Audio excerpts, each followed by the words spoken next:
Assalamualaikum warahmatullahi wabarakatuh. Kami dari kelompok 3, di sini kami akan mempresentasikan hasil dari final project yang sudah kami kerjakan dengan judul Membangun Sistem Big Data untuk Manajemen dan Analisis Penyakit di Rumah Sakit XYZ dengan teknologi Pentaho, PostgreSQL, Apache Spark, Airflow, dan Metabase. Baik, sebelum itu izinkan saya untuk memperkenalkan anggota kelompok 3. Next. Yang pertama itu ada saya sendiri, Arya Kristalina Sundanis. Yang kedua ada Cecep Ade Saputra. Ketiga ada Ellen Imawan. Dan yang terakhir itu ada Pika Saputri. Nah, di sini itu merupakan hal-hal yang akan kami sampaikan pada presentasi kali ini. Yang pertama itu ada latar belakang, kedua solusi yang disarankan, tahap ketiga itu ada data arsitektur, keempat pipeline, kelima kesimpulan, dan yang terakhir itu ada saran. Baik, untuk menyingkirkan waktu, langsung saja masuk pada penjelasan. Penjelasan yang pertama akan dijelaskan oleh Pika Saputri. Kepada Pika, saya persilahkan. Oke, terima kasih atas kesempatannya. Langsung saja, latar belakang dari proyek kami ini adalah berfokus pada tantangan yang dihadapi Rumah Sakit XYZ dalam mengelola data pasien dan analisis penyakit. Dengan volume data yang terus meningkat dan proses pencatatan manual yang rentan terhadap kesalahan, efisiensi, operasional, dan pengambilan keputusan berbasis data menjadi terhambat. Rumah sakit juga memerlukan sistem terintegrasi untuk menganalisis pola penyakit, memprediksi tren kesehatan, dan mendukung layanan kesehatan yang lebih personal. Dalam upaya ini, sumber data dummy dibuat untuk mensimulasikan skenario nyata, meliputi data pasien, pendaftaran, gejala, diagnosis, dan informasi tambahan lainnya. Data dummy ini memungkinkan pengembangan dan pengujian sistem tanpa melibatkan data asli yang bersifat sensitif. Next. Oke, di sini ada solusi yang diusulkan dalam proyek kami. Yang pertama ada arsitektur Big Data terintegrasi, yaitu menggunakan sistem Big Data untuk pengolahan data kesehatan secara efisien.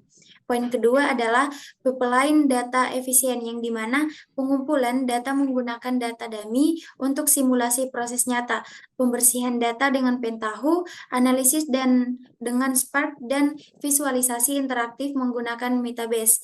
Poin ketiga ada otomasi otomasi dengan Apache Airflow, yaitu orkestrasi alur kerja ETL secara otomatis dan terpantau. Poin yang keempat ada analitik dengan data MartOlab, yang dimana mendukung pengambilan keputusan berbasis data di PostgreSQL. Dan yang terakhir ada manfaat strategis, yang dimana meningkatkan efisiensi operasional, analisis penyakit, dan wawasan strategis layanan lainnya.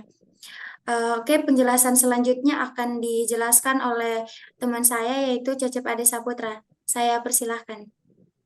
Baik, untuk data arsitektur sendiri di sini adalah untuk sumbernya kita menggunakan data dummy untuk mensimulasikan datanya menggunakan library Python. Dan setelah data sumber kita buat, kita cleansing data tersebut menggunakan Pentaho. Dan dari Pentaho itu kita load ke dalam data transaksi. Kemudian diekstrak ke dalam Apache Spark untuk melakukan ekstrak transform load, dan kembali loadnya ke dalam data mart. Kita menggunakan PostgreSQL. Di di ETL ini kita mengorkestrasikannya menggunakan Apache Airflow, dan di sistem menggunakan Ubuntu Linux. Dan untuk endpoint-nya di sini kita menggunakan Metabase untuk memvisualisasikannya. Dan untuk pipeline-nya sendiri di data dummy yang kita buat di sini kita buatnya menggunakan dikonversi ke dalam JSON yang berisi dari informasi pasien dan informasi pendaftaran, lalu menggunakan Pentaho sebagai ETL dan memuat ke dalam PostgreSQL, lalu melakukan transformasi ke dalam Spark Dan kita menggunakan master data, yaitu gejala to diagnosis dan diagnosis to obat sebagai data pendukungnya untuk dari data transaksi yang sudah kita buat. Lalu kita mengirimkannya ke dalam data mart untuk akhirnya divisualisasikan menggunakan Metabase. Dan untuk selanjutnya, dalam proses pembuatan data dummy dan cleansing menggunakan Pentaho akan dijelaskan oleh Elan Irmawan. Untuk Elan dipersilahkan. Oke, jadi saya akan melanjutkan penjelasan dari Cecep Ade. Jadi kami di sini menggunakan Python untuk membuat data dummy-nya. Dan di sini juga kami menggunakan dua datasheet yang itu ada data pasien dan data pendaftaran. Nah, dan di data pasien ini kami menggunakan library JSON untuk menyimpan data dalam format JSON, dan ada random itu untuk membuat memilih datanya itu secara acak gitu. Dan ada juga faker, jadi untuk menghasilkan data palsu seperti nama, nomor telepon dan lainnya, dan lain sebagainya. Dan di situ ada faker ID, jadi di situ atas lagi fake. Oke. Jadi di situ kami untuk di faker ID, jadi itu untuk membuat data realistis seperti nama, nomor telepon dalam format yang umum digunakan di Indonesia, biar sesuai apa yang kami inginkan. Dan di situ ada Dev Generate Patient ID. Jadi di situ fungsinya untuk membuat ID pasien untuk ID pasien yang unik dengan format P001 sampai dengan berapa baris yang kami inginkan. Misalkan P001 sampai dengan P1200 gitu. Dan di situ juga ada profesi, kecamatan. Jadi pada dua daftar itu digunakan untuk memilih pekerjaan secara acak dari pilihan yang tersedia. Juga memastikan variasi pada data seperti pengembangan pada profesi itu ada pengembangan perangkat lunak, guru, dan lain sebagainya. Dan juga pada Dev Generate Data. Oke. Jadi itu untuk menghasilkan data yang akan dibuat. Seperti itu ada for in range. Jadi itu untuk menghasilkan baris data sebanyak 1200 dari 1 ke 1200. Dan ada nama itu untuk menghasilkan nama data secara acak. Dan juga ada ID pasien, nama lengkap, umur, jenis kelamin, kecamatan, pekerjaan, dan nomor telepon. Jadi itu adalah nama-nama tabel yang akan kami gunakan daripada dari dataset yang akan kami gunakan. Dan untuk selanjutnya itu ada generate data. Jadi di situ untuk memanggil fungsi membuat data, lalu pada JSON dump itu untuk menyimpan data ke bentuk file data seperti data pasien.json. Jadi dalam format JSON, dan itu ada print di situ untuk memberi konfirmasi bahwa data telah berhasil disimpan. Oke, bisa dilihatkan untuk hasil pembuatan data dummy-nya. Oke, jadi ini adalah hasil dari pembuatan dari data pasien yang telah dilakukan di codingan data pasien. Oke, selanjutnya untuk ada data pendaftaran.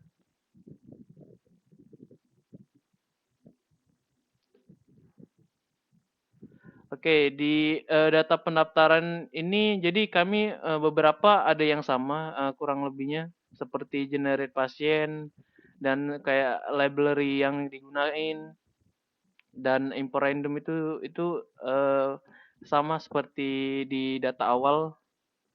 Dan untuk di situ ada poli gejala dan map. Di situ ada poli umum, poli anak dan lain sebagainya. Jadi di codingan setiap poli memiliki daftar gejala yang terkait. Semisal itu ada poli umum, gejala seperti demam, batuk atau sesak napas. Di poli mata itu ada gejala seperti penglihatan kabur atau mata merah dan lain sebagainya. Bawa lagi, Fik. Metode pembayaran. Oke, jadi di situ kami mengenerate metode pembayaran, ada BPJS, tunai, asuransi, dan transfer bank. Dan untuk membuat daftar metode pembayaran yang akan pilih ini adalah secara acak untuk setiap pendaftarannya. Lalu pada start date and date itu adalah rentang tanggal pendaftaran. Contohnya itu ada misalnya dari 1 Januari 2024 sampai dengan 30 Juni 2024 pada generate data pendaftaran. Dan juga di loop tanggal itu kami membuat data pendaftaran itu setiap di setiap pendaftaran itu rentang waktunya tersebut di setiap 10 sampai 20 hari 10 sampai 20 pasien per hari gitu. Dan batas pasien itu maksimal di pasien counter itu adalah maksimal dari 1.200 pasien.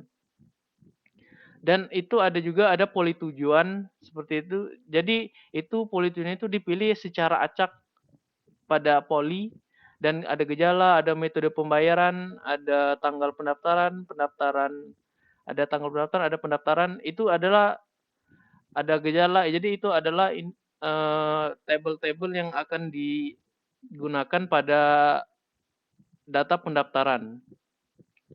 Dan juga di situ ada wait open pada menyimpan data ke file JSON. Jadi itu untuk menyimpan data pendaftaran ke file pendaftaran yang telah dihasilkan mencetak terminal. Dan di situ juga ada menampilkan total pendaftaran. Jadi di situ ngeprint untuk menghitung jumlah total pendaftaran yang telah dihasilkan dan mencetak di terminal.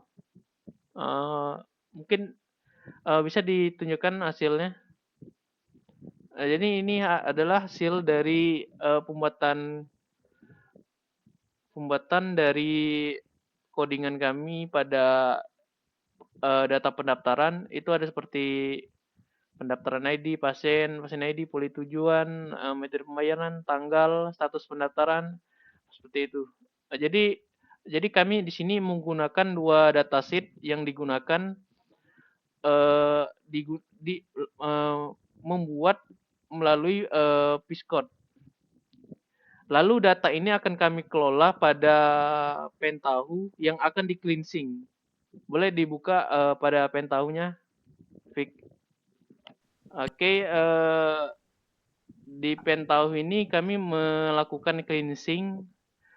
Di situ ada data pasien, data pendaftaran. Jadi di data pasien pertama itu kami melakukan di select value itu kami melakukan cleansing nama sesuai standarisasi. Seperti itu kan tidak sesuai dengan standarisasi. Jadi kami ubah dengan standarisasi seperti ID pasien menggunakan underscore seperti itu. Oke, selanjutnya. Jadi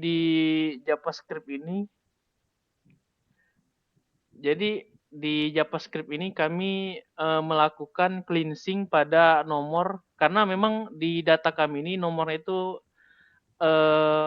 acak. Jadi kami harus mengubah standarisasi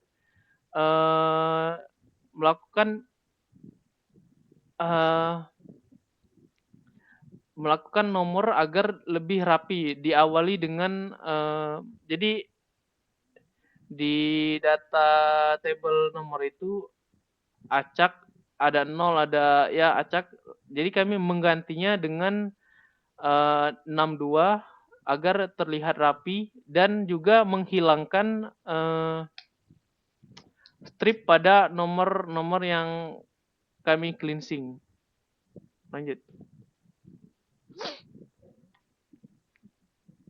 Dan juga di select value yang ketiga ini, karena di JavaScript tadi membuat table baru, jadi kami memberi nama merename nomor telepon, karena memang di JavaScript tadi berubah nama tablenya, jadi kami standarisasikan lagi pada select value yang ketiga ini. Oke. Dan itu ada insert update.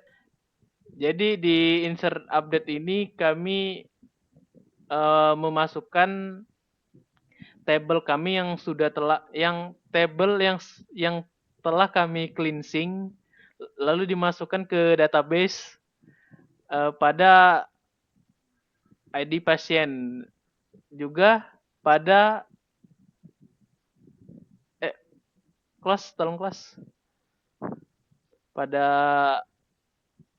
nah itu ada data pendaftaran dan ID pasien kami masukkan ke dalam database, dan seterusnya kami akan dijelaskan oleh Vika.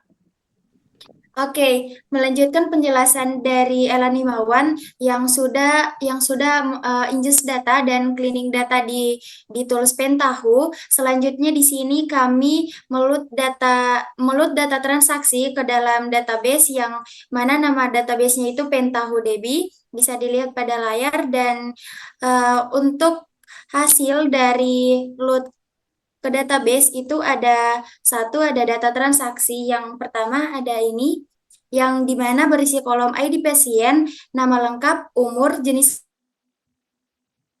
email, dan nomor telepon. Selanjutnya ada tabel pendaftaran yang bisa kita lihat pada layar, yang berisi kolom ID pendaftaran, ID pasien, poli tujuan, metode pembayaran, tanggal pembayaran, dan gejala. Dan setelah dari load database ke PostgreSQL ini, selanjutnya kami ingin menganalisis data transaksi kami menggunakan tools Spark. Oke, selanjutnya kita masuk pada penjelasan tentang processing ETL menggunakan tools PySpark. Yang pertama itu analisis data transaksi yang sudah kami load ke database tadi yang menggunakan PostgreSQL.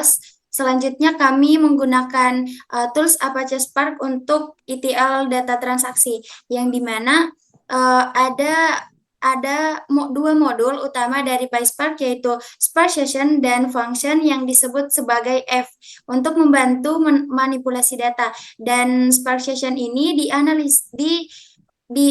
diinisialisasi sebagai titik masuk ke Spark dengan nama aplikasi PostgreSQL ETL Job with Masking and Column Ordering. Dan dalam proses ini, sebuah konfigurasi ditambahkan untuk menyediakan lokasi file jar PostgreSQL yang dibutuhkan untuk menghubungkan Spark dengan database PostgreSQL.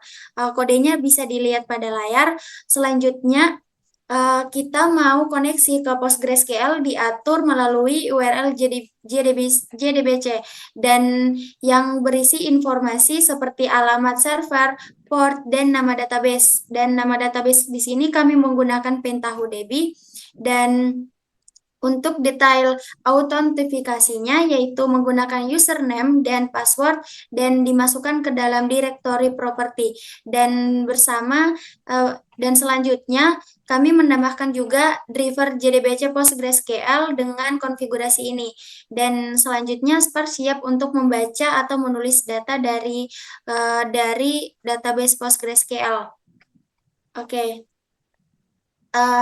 Selanjutnya kami mau membaca data dari PostgreSQL, yaitu ada 4 tabel.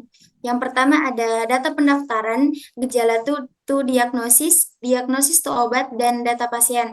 Nah, setiap tabel dibaca menggunakan fungsi Smart Read JDBC dengan informasi koneksi yang sudah diatur sebelumnya, seperti URL JDBC yang saya jelaskan sebelumnya. Dan setelah itu data berhasil dimuat, kami melakukan masking pada kolom nomor telepon di tabel data pasien. Dan masking ini mengganti sebagian besar nomor telepon dengan format +62 yang dimana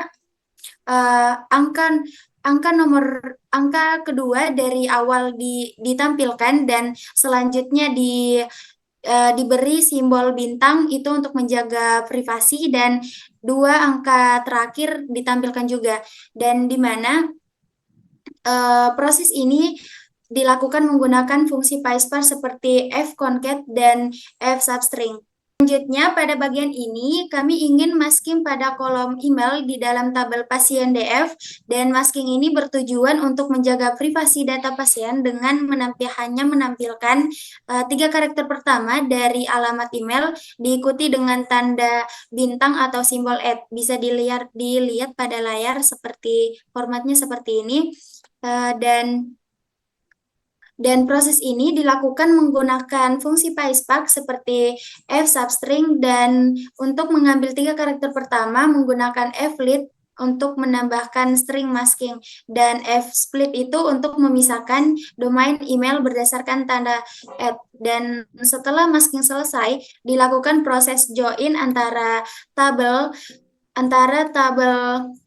data pendaftaran dan pasien berdasarkan kolom ID pasien, dan proses join ini menggunakan tipe leaf join untuk memastikan bahwa semua data dari tabel pendaftaran tetap ada, meskipun tidak ditemukan data terkait di tabel pasien DF, dan kolom-kolom dari kedua tabel dipilih untuk membentuk tabel gabungan, termaksud nama pasien, usia, jenis kelamin, pekerjaan, email yang telah dimasking, dan nomor telepon yang telah dimasking, termasuk kecamatan. Setelah proses join berhasil, hasilnya akan menampilkan data pasien yang sudah digabung dengan data pendaftaran. Oke, selanjutnya ada join data pendaftaran pasien dan gejala to diagnosis. Oke, selanjutnya di sini kami ingin menjoin data pendaftaran dengan gejala to diagnosis, yang dimana kami menggunakan kolom gejala sebagai kunci join, dan proses ini menghasilkan tabel baru bernama join DF yang mencakup semua kolom dari tabel pendaftaran pasien ditambah kolom diagnosis dari tabel gejala to diagnosis. Dan join ini menggunakan tipe leaf join sehingga data dari pendaftaran dan pasien tetap dipertahankan meskipun tidak ada pasangan dari tabel gejala to diagnosis. Selanjutnya ada join data dengan diagnosis to obat, yang dimana kami menggunakan kolom diagnosis sebagai kunci. Hasil dari join ini disimpan dalam tabel final yang mencakup semua kolom dari join ditambah kolom obat dari tabel diagnosis to obat. Nah, setelah join selesai, data yang dihasilkan diatur ulang dalam urutan kolom tertentu untuk mempermudah analisis. Kolom-kolom seperti ID pendaftaran, tanggal pendaftaran, ID pasien, nama pasien, jenis kelamin, usia, kecamatan, pekerjaan, nomor telepon, email, poli tujuan, metode pembayaran, gejala, diagnosis, dan obat disusun secara berurutan dalam tabel yang bernama ordered DF, dan hasil akhirnya ditampilkan ke layar menggunakan fungsi .show. Dan untuk memverifikasi, kemudian disimpan kembali ke PostgreSQL dalam tabel bernama datamart, dan kami menggunakan mode override yang akan mengganti data lama jika ada. Oke, dan di sini kami menggunakan setelah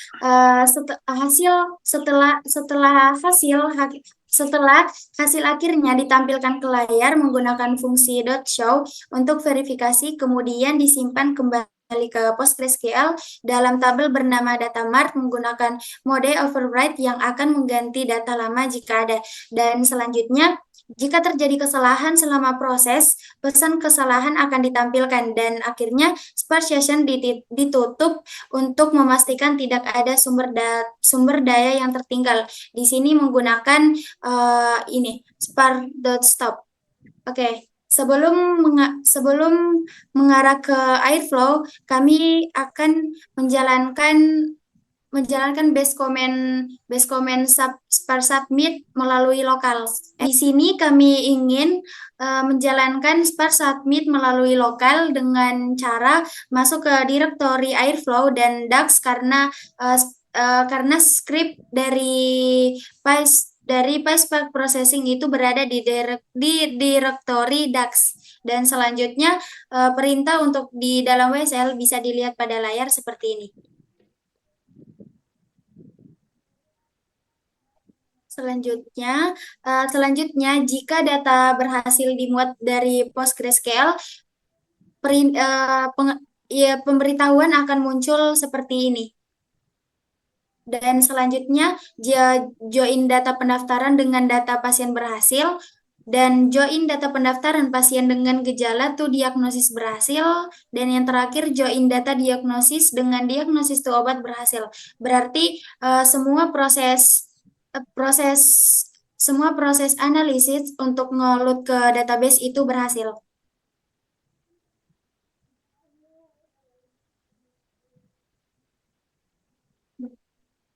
Dan datanya bisa dilihat, maksud saya tabelnya bisa dilihat pada layar. Selanjutnya setelah kita sudah menjalankan Spark submit di lokal, selanjutnya kita akan mengarah pada Airflow DAX yang akan dijelaskan oleh teman saya, Cecep Ade Saputra. Saya persilahkan. Selanjutnya, selanjutnya setelah job Spark dijalankan di dalam lokal kita dan dinyatakan berhasil, langkah selanjutnya adalah memindahkan data dari tabel data mart yang di database sumber yaitu PentahoDB ke database tujuan yaitu data mart. Proses ini menggunakan PySpark yang memberikan kemampuan untuk menangani data skala besar dengan efisiensi tinggi. Di awal script kita menginisialisasi Spark Session, di mana Spark Session dibuat dengan nama aplikasi yaitu save data mart to another database, dan konfigurasi Spark jar digunakan untuk menyatakan driver PostgreSQL sehingga Spark dapat terhubung ke database. Dan untuk konfigurasi database dari sumber ke tujuan, database sumber di sini dari PentahoDB dengan URL dan kredensial yang disimpan dalam variabel source JDBC URL dan source properties. Kemudian database tujuannya adalah data mart dengan konfigurasi serupa dalam variabel destination JDBC URL dan destination properties. Kedua konfigurasi ini menggunakan driver PostgreSQL untuk konektivitasnya. Langkah selanjutnya, pada langkah pertama proses ini membaca data dari tabel data mart di database sumber menggunakan metode read JDBC. Dan kemudian menulisnya. Setelah memverifikasi data, langkah berikutnya adalah menyimpan data ke database tujuan, yaitu metode data mart df.write.jdbc digunakan untuk menulis data ke tabel data mart. Dan mode penulisan diatur ke overwrite untuk menggantikan data yang sudah ada di tabel tersebut. Dan di sini kita menambahkan penanganan kesalahan atau error handling, kesalahan selama proses berlangsung. Kita membungkus kode utama dalam blok try except. Jika terjadi error, pesan kesalahan akan ditampilkan dengan jelas. Seperti contoh, kesalahan yang dapat ditangani termasuk koneksi database gagal atau masalah pada struktur tabel. Dan untuk penutup Spark Session-nya, setelah proses selesai, maka Spark Session dihentikan menggunakan Spark Stop. Langkah ini penting untuk melepaskan sumber daya dan memastikan tidak ada proses yang berjalan di latar belakang setelah pipeline selesai. Dan untuk selanjutnya, jika di lokal di tes sudah berhasil, kita akan mengorkestrasikan ya menggunakan Apache Airflow. Di mana Apache Airflow ini terdapat di dalam script airflow.py. Script ini terdiri dari 3 task utama, yaitu memeriksa koneksi ke PostgreSQL, menjalankan Spark job untuk memproses data, dan mencatat status log hasil eksekusi ke PostgreSQL. Seluruh task diatur menggunakan Apache Airflow dengan default argumen yang mencukupi konfigurasi seperti retry polish, email notification, dan dependency. Dan default argumennya, pada bagian awal kode kita mendefinisikan default argument seperti owner untuk menunjukkan pemilik pipeline, retrace untuk yang mengatur percobaan ulang saat terjadi kegagalan. Kemudian kita mendefinisikan DAG nama etl. Kemudian kita mendefinisikan DAG dengan nama etl Spark with logging dengan deskripsi jadwal harian dan start date untuk memulai pipeline. Task yang pertama adalah memeriksa koneksi ke database PostgreSQL. Fungsi check Postgres connection di sini. Task yang pertama adalah memeriksa koneksi ke database PostgreSQL. Fungsi check Postgres connection di sini mencoba membuka koneksi menjalankan query sederhana dan memastikan bahwa koneksi berhasil. Jika koneksi gagal, pipeline akan memberikan pesan error dan menghentikan proses lebih lanjut. Dan task yang kedua adalah menjalankan Spark job yang telah dibuat sebelumnya. Mbak, tolong scroll lagi ke atas. Nah, di sini fungsi run Spark job di sini menggunakan perintah Spark submit untuk menjalankan file Python PySpark processing.py menggunakan base command. Jika eksekusi berhasil, log dengan status sukses disimpan ke PostgreSQL. Dan jika gagal, log dengan status pilot disimpan dan pipeline akan memberikan detail errornya. Dan untuk task selanjutnya, di dalam fungsi save log to Postgres di sini, fungsinya adalah untuk menyimpan informasi seperti timestamp dan status ke table ETL logs. Dengan logging ini, kita dapat melacak riwayat eksekusi pipeline dan melakukan debugging jika terjadi masalah. Dan untuk setelah Spark job selesai, kita nantinya memiliki 2 task finalisasi log, yaitu finalisasi sukses log, mencatat sukses jika semua berjalan lancar, dan finalis pilot log, mencatat log pilot jika ada task yang gagal. Kemudian alur eksekusi DAG. Maksud dari alur eksekusi DAG di sini, yang pertama adalah dimulai dengan cek Postgres, dilanjutkan dengan run Spark, job Spark yang telah dibuat, dan terakhir mencatat log hasil eksekusi dengan 2 opsi, finalist success log atau finalist pilot log. Dengan pendekatan ini, pipeline menjadi lebih andal, terukur, dan mudah dikelola. Untuk lanjutannya, kita akan menampilkan Airflow interface yang sudah dijalankan ke Airflow. Di Airflow interface ini, alurnya adalah dimulai dengan cek Postgres connection dan dilanjutkan dengan menjalankan Spark job, lalu terakhir mencatat bahwa log hasil eksekusinya dengan 2 opsi, yaitu finalist pilot log atau finalist success log. Jika alur berhasil dan tidak ada kendala atau apapun, maka alurnya akan menuju ke dalam finalist success log.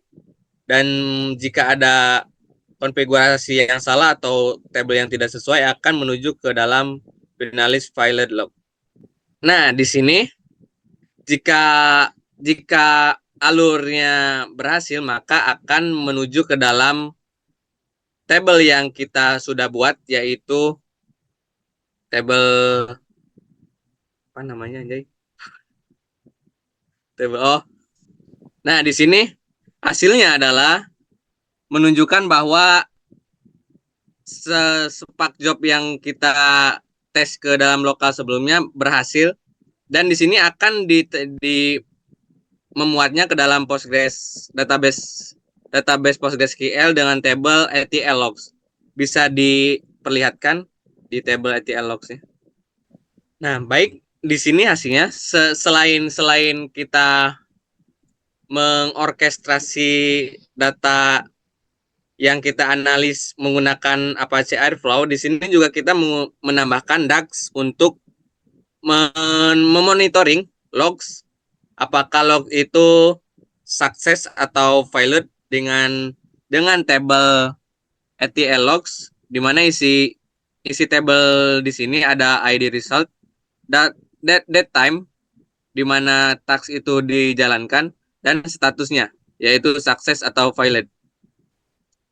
Nah, di dalam database kita mempunyai yaitu data pendukung dengan nama data pendukung atau master data, dengan kita membuatnya yaitu gejala atau diagnosis, dengan isinya adalah ID, gejala, dan diagnosis.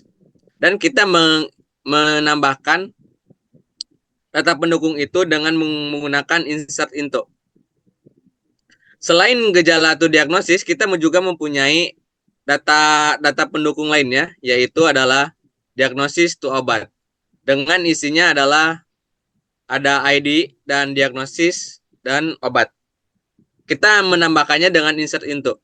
Dan di dalam database ini kita membuat tabel data mart untuk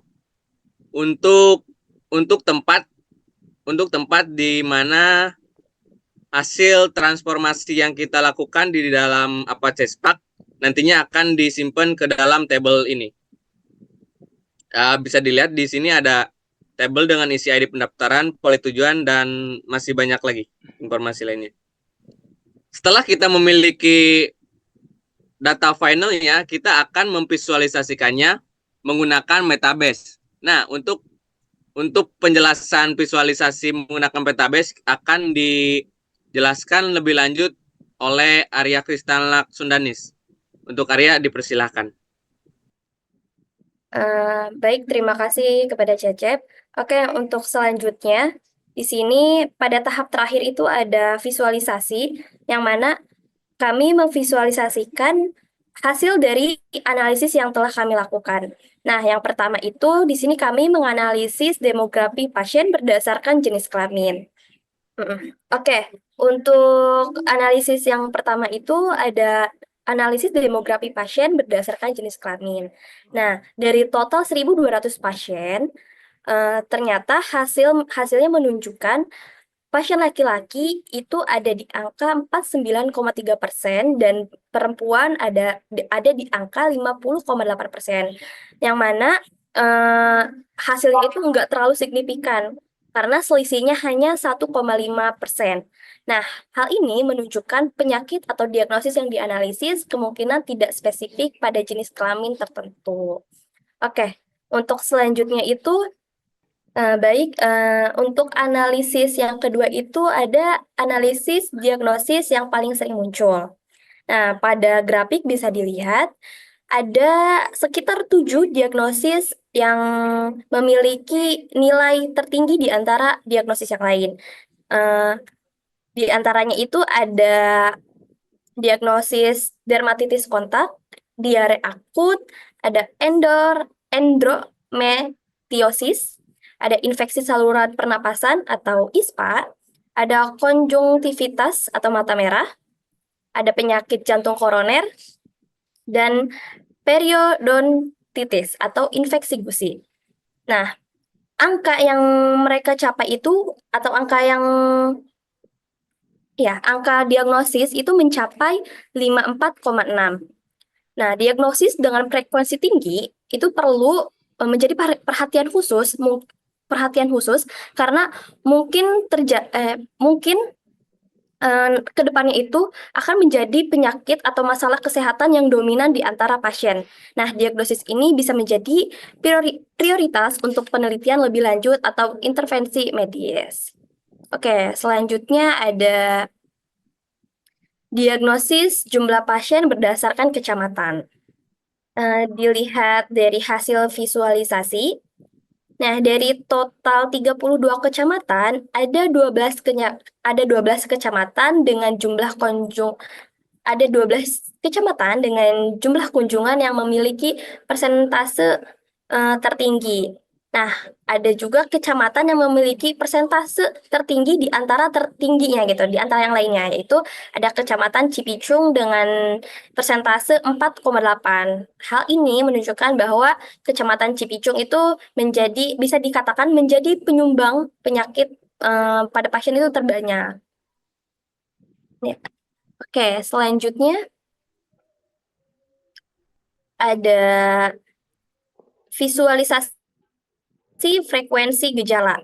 Ini sama seperti sebelumnya, sama seperti diagnosis ya yang sering muncul. Nah, di sini pun kita menganalisis gejala apa nih yang sering muncul pada pasien gitu. Di sini itu dari gejala yang paling sering muncul bisa dilihat mungkin banyak gejala yang sering muncul, tapi di sini ada satu gejala yang sangat menonjol, yang mana angkanya itu bisa mencapai 35 per 3 bulan dari 1.200 jumlah pasien. Nah, gejala tersebut adalah gejala mual dan muntah.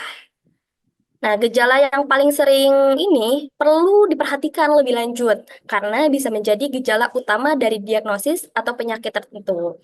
Nah, penanganan terhadap gejala ini mungkin dapat membantu mengurangi penyebaran penyakit atau perawatan yang lebih efektif ke depannya. Selanjutnya,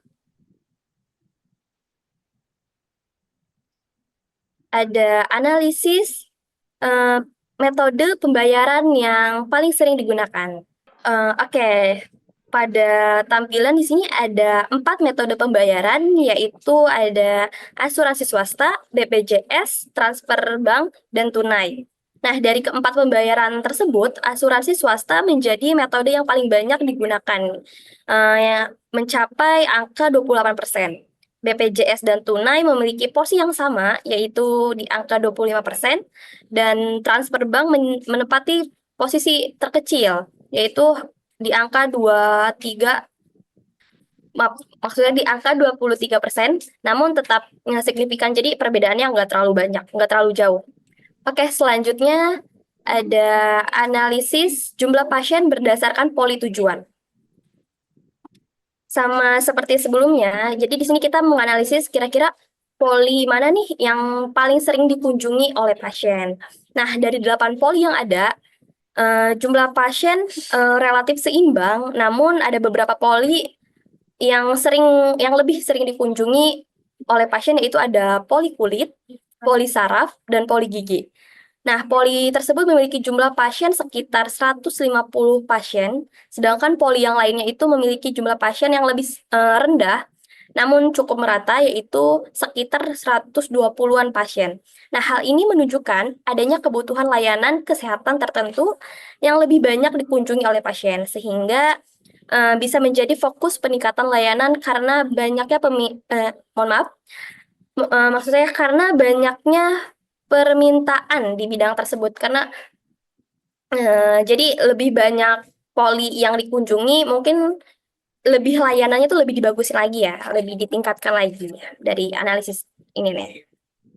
Oke, selanjutnya itu ada analisis distribusi usia pasien. Di sini itu kita ngelihat nih kira-kira rentan usia yang sering atau yang paling banyak sakit itu dari usia berapa gitu ya. Nah, karena Metabase ini nggak bisa membagi data numerik menjadi kategori, maka pada analisis ini kami menggunakan ini kode SQL. Boleh dilihatin kodenya? Nah, kodenya itu seperti berikut, yang mana kode ini tuh mengkelompokkan data usia pasien ke dalam rentan tertentu menggunakan case, lalu menghitung jumlah pasien di tiap kelompok dengan count,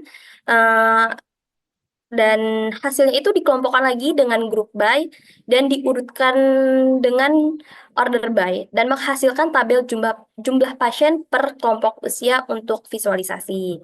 Nah, terlihat bahwa kelompok usia 41 sampai 4 mohon maaf, kelompok usia 41 sampai 59 tahun mendominasi jumlah pasien dengan lebih dari 400 orang dan disusul oleh kelompok usia 20 sampai 30 tahun dengan mohon maaf maksud saya disusul dengan kelompok usia 20 sampai 30 dan usia 31 sampai 40 tahun.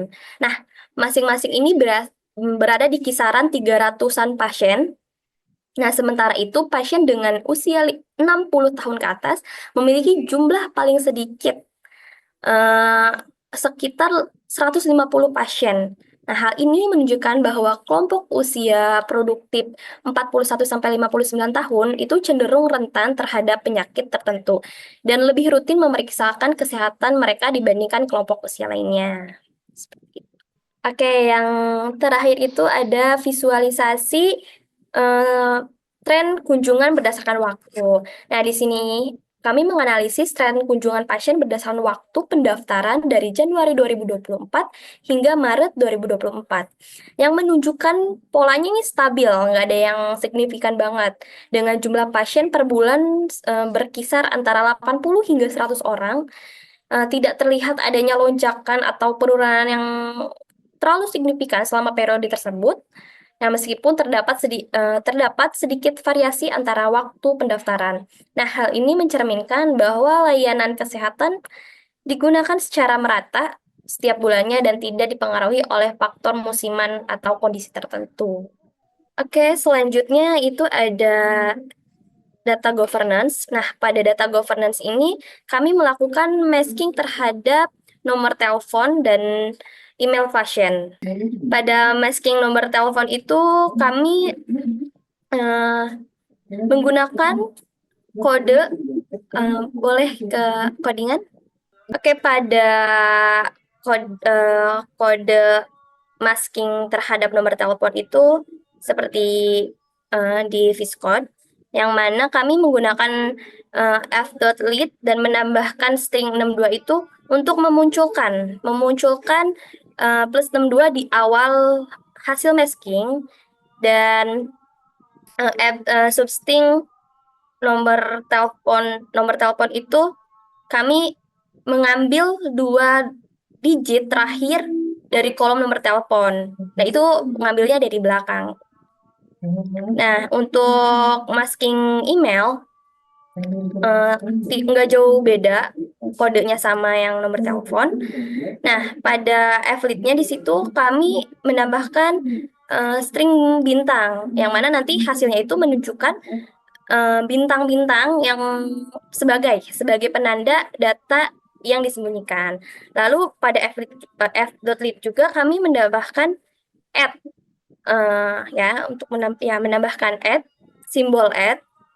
Lalu pada split-nya kami menambahkan email dan add. Lalu di getLem 1 itu untuk memisahkan email berdasarkan simbol add dan mengambil bagian setelah domain. Gitu. Mungkin untuk penjelasan data governance cukup sampai di situ, yang mana boleh ke hasilnya, dilihatin hasilnya. Nah, hasilnya itu kayak gini setelah udah di masking. Yang mana pada nomor telepon kita hanya memperlihatkan plus 62-nya aja untuk di awal dan nomor terakhir, 2 nomor terakhir. Untuk email mungkin ya berapa huruf? hanya huruf awal ya, berapa? Tiga ya, huruf awal, terus tengah-tengahnya bintang, dan terakhirnya yang tadi itu, yang @gmail.com. Oke. Eh, Oke, untuk kesimpulan dari project atau dari final project yang sudah kami kerjakan, yaitu proyek ini telah berhasil mengembangkan sistem manajemen kesehatan yang terintegrasi untuk rumah sakit XYZ dengan memanfaatkan teknologi modern seperti Pentaho, PostgreSQL, Apache Spark, Airflow, dan Metabase. Nah, sistem ini mampu mengelola data kesehatan secara efisien mulai dari pengumpulan, transformasi, hingga visualisasi data, sehingga mendukung analisis pola penyakit, distribusi pasien, dan tren kunjungan.